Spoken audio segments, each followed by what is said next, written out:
What's up and welcome to another episode of Movie Pitch Monday. This is a show where I pitch hypothetical movies, and if you don't know, my name is Edward Mullen. I'm an author and I do this show and some other things. All right, so in the past I did movie pitches for, Stan Lee, Back to the Future 4, A Quieter Place, and a bunch of other ones. In today's movie pitch, I'm actually going to be pitching one of my own ideas. Now, I started writing, professionally about 8 years ago with my debut novel, The Art of the Hustle. And this book kind of put my life on a new trajectory. I was originally going to go to law school, and then this book came out and it kind of blew up and made me reconsider a path in creative writing. So this book is very special to me. It's, loosely based on my life. It's the rags to riches story about a young kid who moves to Vancouver, which is currently my hometown, and he becomes a billionaire. I won't tell you how, but we'll get into it. Okay, so I don't play the main character in this story. It's the main character is Trevor Morrison. And fun fact, I've never mentioned this to anyone, but the name Trevor Morrison actually comes from two Vancouver Canucks players, Trevor Linden and Brendan Morrison. Those are my two favorite players, and I just combined the name. Okay, so the opening sequence, we see Trevor Morrison. He's under 30, and he's just made the front cover of this Force magazine, which is a play on Forbes magazine, and he's made like the top 30 under 30. This guy's a billionaire, and he's being interviewed for this magazine, and the reporter's asking him like about his life and about luck, and it's like, wow, you become a billionaire, like how did you do that, right?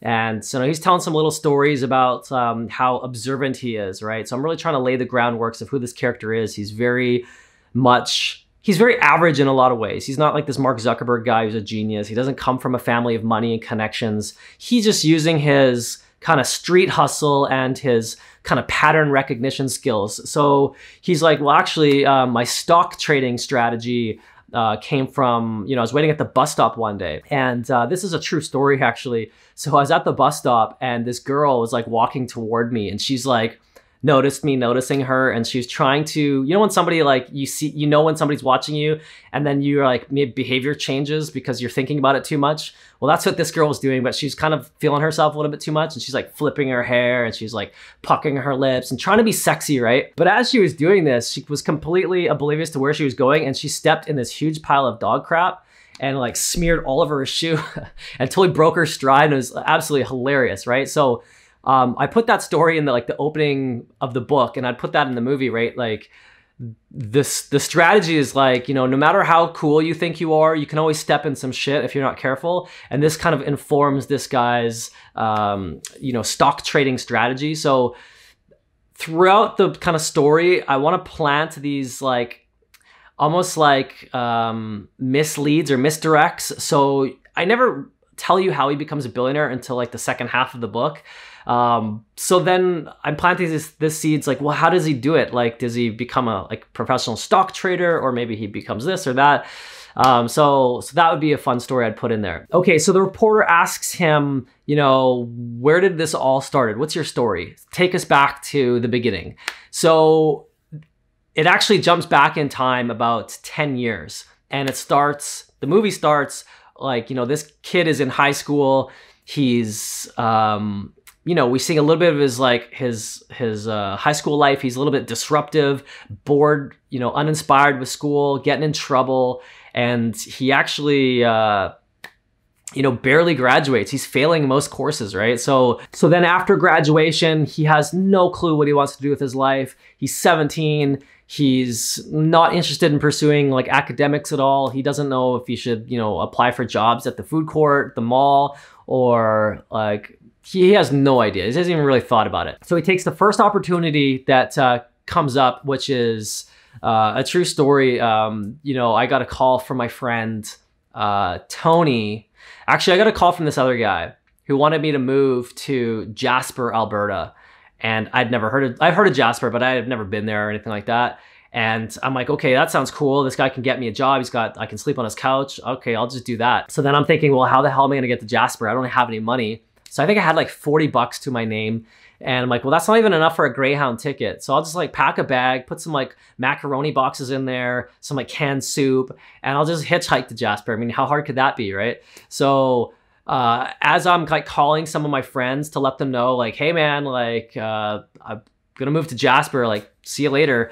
I happen to call my friend Tony, who says, oh, you're going to Jasper? I'm actually going to Banff, which is like in Alberta, very close by, right?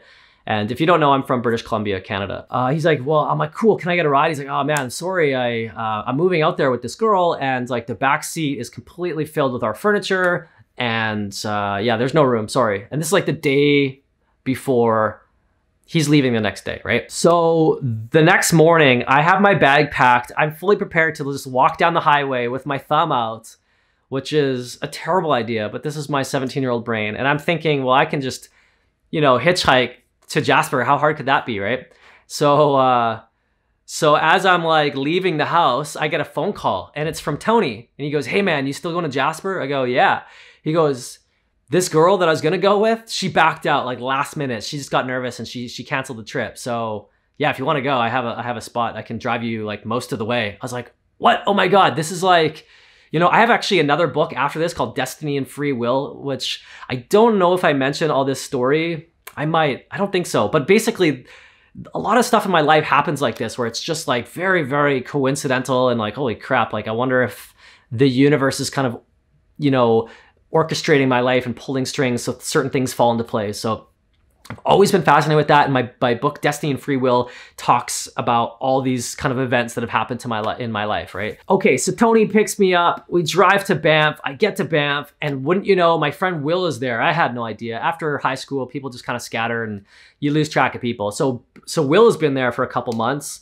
And he's living there with his girlfriend, who I also know from high school, and he's working at some pub, and my friend Tony's there, Will's there, this other girl's there. I'm like, well, why didn't I just stay here? I can sleep on Will's couch. So that's what I do. I apply for a job at, I applied for a job everywhere, like some of the hotels, but I eventually get a job at a snowboard shop, which I'm a young snowboarder, skateboarder dude. So that's perfect, right? It's right on Banff Avenue. I don't think it's there anymore. It's called Unlimited. So I'm working at Unlimited. This is a true story. And I was this kind of, you know, cute as a button kid, had a little backwards hat, and girls would come in there and just be swooning over me. I don't know why, but I think it had something to do with me working at that shop. It lent itself to a little of like local prestige. If you're like the guy at the local like snowboard shop in a snowboard town, that's like cool, right? So I was like this young kid, fresh-faced, fresh out of high school, 17 years old, and not from there. So all these girls would come in like, oh, who's this kid, right? And so this one girl comes in. I actually know her name. I'm not going to tell you her name because she has some IMDb credits and you can look her up. But we hang out, and then the next day I'm kind of bummed because I'm like, everybody in Banff is transient. They all come and then a week later they leave. And so you never really can feel like you are developing like lifelong friendships with people. Even your coworkers, they might just move away next week, right? So that was kind of bummed me out. I knew this girl was eventually going to leave. And so I'm in the stock room, you know, putting security tags on new merchandise that's been shipped in. And, you know, one of my coworkers like calls down and says, hey, like come down, somebody's here to see you. And I had no idea who that was. I don't really know anyone. And when, you know, it's this girl, it's like 8 a.m. I'm like, what the hell, on like a Tuesday? Well, what are you doing here, right? So she shows up with this like card from like the hotel. She just got like some stationery from the hotel. She goes, I wanted to give you this, right? And like, you know, we hug and say goodbye. And I was like, cool. I open the card. It says something to the effect, I still have the card. It says, you know, great to like see you, get to know you or whatever. If you're ever in Vancouver, give me a call. Here's my email address and here's my phone number. I'm not from Vancouver. Like, why would I ever be in Vancouver? So I'd never even thought about it. Tossed the letter aside, and you know, fast forward 8 or 9 months, didn't even think about this girl. Actually, funny story, the guy from Jasper, who I never end up seeing, he moved to Vancouver, and he's like, hey, you want to meet in Vancouver? I go, yeah, okay. So at that time I was working at the snowboard shop, but the snowboard shop converts into a bike shop in the spring, which I have no interest or passion in bikes. I'm like, and so my manager approached me, he's like, hey man, do you want to like work here in the spring? Because if you don't, I need to hire people to replace you. So I'm like, all right, you know what? I'll just quit and find another job. But the problem was, I'm stupid, right? So I put the wrong, I handed out my resume to everyone in town, but I put the wrong phone number on it because like, I hardly ever used my phone because nobody ever called me. And so now all these people, even if some of them wanted to hire me, they would call the wrong number. So it would make me look stupid if I went back with another resume with the right phone number. It's like, well, this kid doesn't even know his phone number. Why should we hire him? So I kind of, maybe it's another like the universe like orchestrating things in my life to force me to Vancouver. But so I'm like sitting in, and I had saved up a little bit of money, and I'm sitting in my like house. I had this like house with a bunch of roommates. We all lived in this house. And I'm like, I don't know how to get to Vancouver, right? And by this time, I've acquired a bunch of stuff, you know, clothes and snowboards, and I think I had a TV. Like I had some stuff now, right? I wasn't just a kid with a backpack. And so one of my roommates goes, hey man, you going to Vancouver? I go, yeah, I guess so. I'm trying to. He's like, well, I'm actually going tomorrow, and I have like a spot in my car if you want to go. I'm like, oh my God, this is perfect. Yeah, definitely. Let's go. So it's another one of those stories. I get a ride to Vancouver. He drops me off. I had this address from the guy in Jasper's, like, hey, when you get to Vancouver, like, this is my address. And so I get to Vancouver. Actually, no, I didn't have an address. I had a phone number for the dad of the guy who this guy was allegedly staying with. So I get to Vancouver. I arrived at like a Shell gas station, and this guy who's driving me, like he had to get, it's late. He had to get to where he's gonna go, right? So he wants to drop me off and have nothing to do with me. And so I think his name is Dave. Shout out to Dave. And so he drops me off at the Shell gas station. I call this number, no answer. It's like 9:30, 10 at night. It's late. And this guy, I haven't really called him. I didn't know what the situation was. I called again, I called again, I called again. Eventually this guy picks up. He sounds like he's been sleeping. And he's like, hello? I explain who I am. He has no idea who I am. Like the son is not in town. The son hasn't explained that I'm coming to town. So I'm like, well, is there any way that I could like sleep on your couch? Because I was under the impression that this guy was going to meet me there. He goes, yeah, sure, no problem. Come by. So I go to his neighborhood and I meet him outside, some dude in a robe. I don't know who this is. Like, this is this guy's dad, but this guy didn't grow up with his dad. So we're from the same town, but the dad lives in Vancouver, which I've never met. And his wife comes out, who's not the mom of the son. So she's just a new like wife, right? And some kid shows up at like 10 at night with his backpack of snowboard, a TV, and like, it's probably the weirdest thing for them. So I put all my stuff in the garage and I sleep in the basement on the couch, and I wake up the next day and these people are like complete strangers to me. They feed me breakfast. We're sitting around, we're trying to get to know each other, but they have to leave to work and they're not going to just leave me at the house. They don't know me, right? So they drop me off in downtown Vancouver. I'm a small town boy. This may as well be like New York City to me. So I'm like a little bit freaked out. And plus I just spent like a year in Banff, which is like population like 4,000 people. It's puny, right? And now I'm in like Vancouver, all these sky rises. Even where I'm from originally is very small town. So this is crazy to me. Okay, so this guy, it takes him like 2 or 3 days from Jasper to Vancouver, and his dad, I can hear him screaming on him like, dude, get over here now. Like, I will fly you out. This kid has been here for like 4 days, and like, why are you not here? Like, this guy is very irresponsible, this guy, right? And so every day, the parents or whatever, not the parents, but like the dad and this wife drop me off somewhere. And I have to spend 8 hours just walking around kicking rocks. So yeah, I mean, that's what I did. I just killed time. Eventually this guy comes to town. I assumed it would be like rekindling of a friendship from high school and we'd be happy to see each other, but he didn't really have that vibe. He didn't really care that I was there, and that kind of threw me off. I go, oh, that's weird. And I think the relationship wasn't really that strong for whatever reason. And we're, applying to places. The dad is like, hey, you guys have to get your own place. You have to get out of here. You can't stay here, right?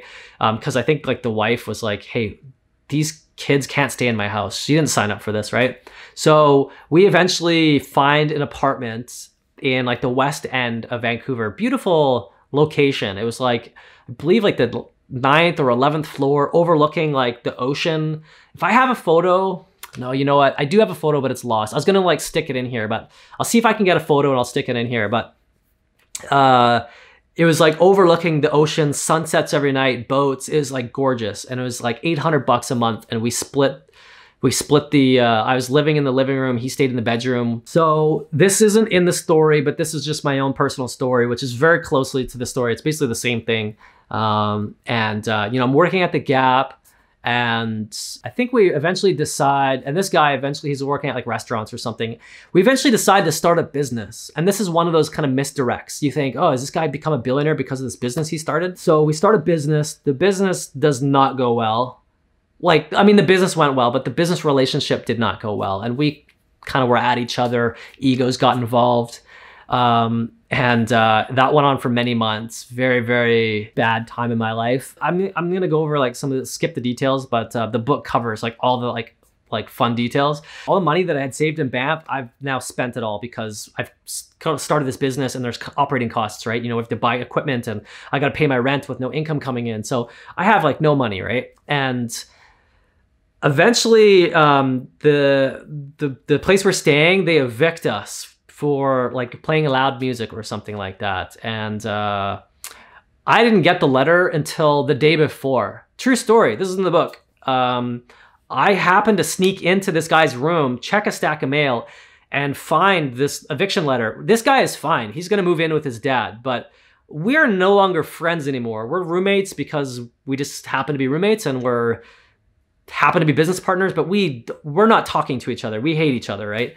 And so he's fine. He's gonna move in with his dad. I'm definitely not gonna move in with his dad. I wasn't invited, and nor that's just not happening, right? So I'm this young kid, not from this city. I don't have any connections and I have no money. The only connections I have are people that I happen to know at the Gap, which I worked for briefly, like maybe a year or something like that. So I call all those people that I happen to have their phone number. I'm like, hey man, I need a place to live. I'm calling them. Hey, I need a place to live. If you know anybody, hey, I need a place to live. Call everybody, leave a message on their answer machine. I don't think texting was a thing back then. I'm gonna fast forward. There's a really cool scene that happens in the book, which I won't tell you, but so I eventually get a place at like the 11th hour, midnight, into this really shady part of town. Well, it's actually a nice part of town, really shady building.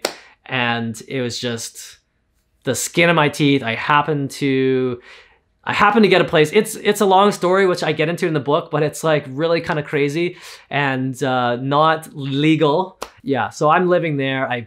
I was able to take a cash advance off my credit card to afford the first month rent. The cops eventually show up.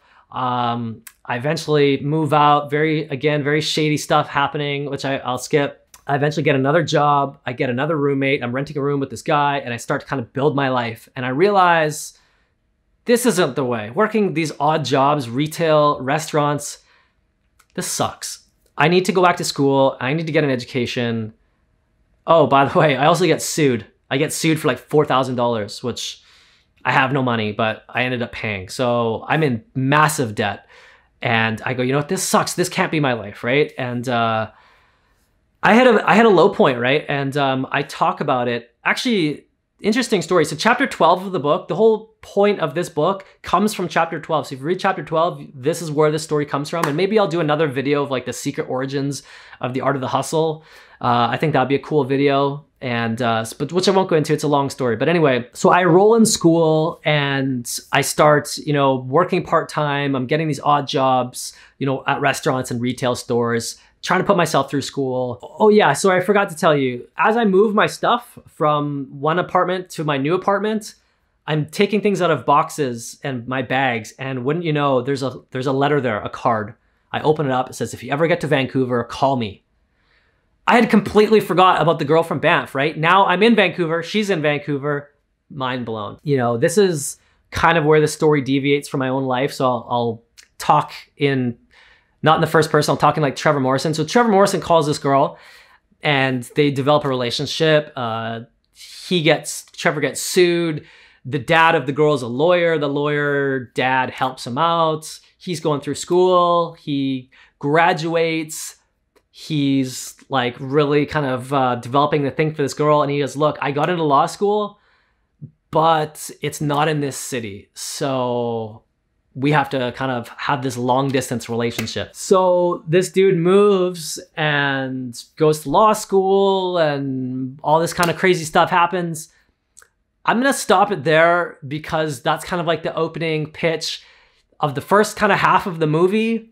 The later half, this is kind of like the rags part. The later half is like the richest part. It's all about like this kid like making connections and building businesses and spoilers, moving back to Vancouver. It's crazy how this story kind of unfolds. In fact, I even wrote a sequel, which is, I think, just as good as the first one. It kind of has the same spirit of the first one in the kind of rags to riches style, which I don't want to kind of spoil too much of it. But okay, so there it is, my pitch for the Art of the Hustle movie. If you want to see how the story kind of plays out, you can buy the book at anywhere ebooks are sold. You can buy a physical copy from Amazon. Links are in the description below. If you like the video, please hit the like button. And if you want to see more pitches like this, please hit the subscribe button. And I will see you next time.